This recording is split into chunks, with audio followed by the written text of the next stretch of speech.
নমস্কার, দ্য রিপোর্টে স্বাগত। না, শিল্পাঞ্চলের বুকে কিছুতেই সমাজ বিরোধীদের দৌরাত্ম্য নিয়ন্ত্রণে আনতে পারছে না ব্যারাকপুর পুলিশ কমিশনারেট। রথতলায় প্রকাশ্য দিবালোকে ব্যবসায়ী অজয় মণ্ডলের গাড়ি লক্ষ্য করে পরপর 8 রাউন্ড গুলি চালানোর ঘটনার রেশ কাটিয়ে ওঠার আগেই ফের ব্যারাকপুরে এক প্রসিদ্ধ ব্যবসায়ীর থেকে 20 লক্ষ টাকা তোলাচ্ছে এলো হুমকির ফোন। অনির্বাণ দাস তার অভিযোগ, গতকাল রাতে মধ্যমগ্রাম থেকে ব্যবসার কাজ সেরে রাত 1টা নাগাদ বাড়ি ফেরার সময় তখন তার পেছন নেয় 2 বাইক আরোহী। মোহনপুর বাড়ির কাছে পৌঁছলেও তখনও তারা পিছু ছাড়েনি। ভয় কর্তব্যরত পুলিশের সাহায্য নেয় অনির্বাণ। পরিস্থিতি বেগতিক বুঝে ঘটনাস্থল ছাড়ে দুষ্কৃতীরা। রাতে যখন আমি দোকানদারি করে ফিরছিলাম, প্রত্যেকদিন স্বাভাবিক জীবনযাপন যখন করি, প্রত্যেকদিন যেরকম রাতেরবেলা আসি দোকানদারি কমপ্লিট করে, পরশুদিন রাতেরবেলা হঠাৎ করে ঠিক ওই মোড়াগাছা ওয়েসিসের সামনে থেকে আমার 2টো বাইক কন্টিনিউস ফলো করতে করতে ওয়ার্ল্ডের আসে।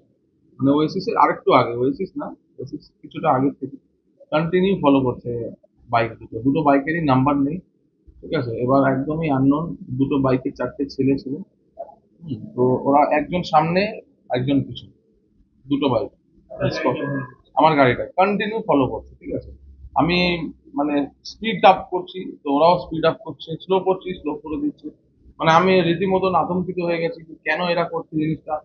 ফোন করছি, মানে বাড়িতে ফোন করে জানাচ্ছি। সেদিনকে মানে এতটাই আতঙ্কিত হয়ে গেছি যে মানে আমি বাড়ি ঢুকবো কোন দিক দিয়ে আমি বুঝতে পারছি না।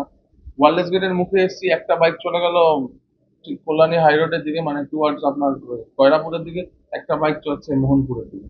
আমি রাইট টার্ন নিলাম যখন মোহনপুরের দিকে, আবার একটা বাইক দেখছি। এবার জানি না সেই বাইকটা ঘুরে এসছে কিনা, ওই বাইকটা দেখলাম ঠিক আমার মানে যখন আমি ঢোকার ওখানটা স্লো করলো, বাইকটা স্লো করে দেখে সিধা মোহনপুরের দিকে গেল। তো আমি আর মানে কমপ্লেক্সে ঢোকার মতন সাহস পেলাম না। আমি আবার গাড়িটাকে ব্যাক করলাম, করে একদম একদম ট্রাফিক মোড়ে, সাব ট্রাফিক মোড়ে এসে দাঁড়িয়ে গেলাম, মানে পুলিশের সামনে এসে। ওখানটায় দাঁড়িয়ে আসি, দাঁড়িয়ে থাকার পরে আমার সিকিউরিটিকে ডাকি, ডেকে ওনাকে দেখে তারপরে আমি ঘরে যাই। মানে আমি কন্টিনিউয়াস পুলিশের সামনে দাঁড়িয়ে, আমার সেই সাহসটা হচ্ছে না যে আমি গাড়ি থেকে নাম। ব্যবসায়ীর আরো অভিযোগ, দীর্ঘদিন ধরেই তার কাছে বিভিন্ন জায়গা থেকে টাকা চেয়ে হুমকির ফোন আসে। প্রশাসনকে জানানো হলেও হুমকির ফোন আসা বন্ধ হয়নি। এর আগে থ্রেট কল 4-5 মাস আগে আমাকে থ্রেট কল করেছে, বিভিন্ন নাম্বার দিয়ে কল করেছে, মেসেজ করেছে, টাকার ডিমান্ড করেছে। প্রশাসনকে আমি জানিয়েওছি, প্রশাসন ওটা নিয়ে ব্যবস্থাও করেছিল, ফোন রিকভারিও করে এনেছিল। কিন্তু মানে একটা আতঙ্ক এমন হয়ে গেছে অজয় কাকুর গুলি চলার পর থেকে, মানে পরশু দিনকে আমার এমনই একটা সিচুয়েশন মনে হচ্ছে যে হয়তো আমাকে গুলি করার জন্যই এসছে। কেন 3-4 মাস আগেরই ঘটনা সেম আমার সাথে হয়েছে। মানে আমাকে থ্রেট করছে, বলছে যদি টাকা তোমরা না দাও তাহলে তোমাদের ব্যারাকপুরে যেরকম হয়েছে আরো এর থেকে ভয়ঙ্কর মধ্যমগ্রামে হবে। কত টাকা ডিমান্ড করেন? 20 লাখ টাকা ডিমান্ড করেছে। মানে যারা ফোন করেছিলেন আর কি, বিভিন্ন নাম্বার দিয়ে ফোন করেছে, কেউ ইন্টারনেট কলিং করছে, কেউ মেসেজ করছে, মানে বিভিন্ন 4-5 রকম নাম্বার দিয়ে ফোন, সেগুলো পুলিশের কাছে জমা দেয়।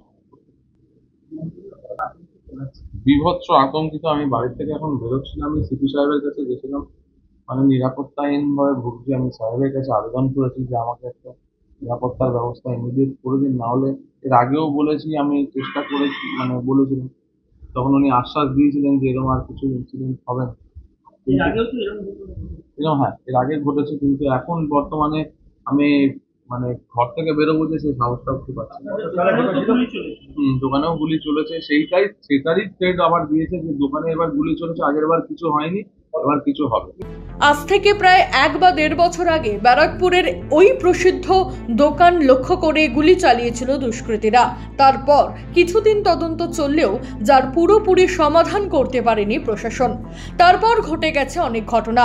লোকসভা নির্বাচনের পর থেকে শিল্পাঞ্চলের বুকে অপহরণ থেকে শুরু করে দুষ্কৃতী হামলা, প্রকাশ্যে দুষ্কৃতীদের গুলি চালানো, সবই দেখেছে এখানকার জনসাধারণ।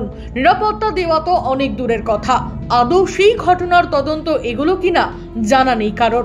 শিল্পাঞ্চলের বুক থেকে কতদিনে সমাজ বিরোধীদের দৌরাত্ম্য নির্মূল করতে পারবে প্রশাসন, সেই উত্তর অজানা ব্যারাকপুর পুলিশ কমিশনারেটেরও। রাজা দে ও সুফল মজুমদারদের রিপোর্ট, ব্যারাকপুর। সমস্ত খবরের আপডেট পেতে লাইক করে সাবস্ক্রাইব করুন দ্য রিপোর্ট চ্যানেলটি। সেই সঙ্গে বেল বাটন প্রেস করতে ভুলবেন না। আপনাদের একটা সাবস্ক্রিপশন আমাদের জন্য অত্যন্ত মূল্যবান। জয় হিন্দ।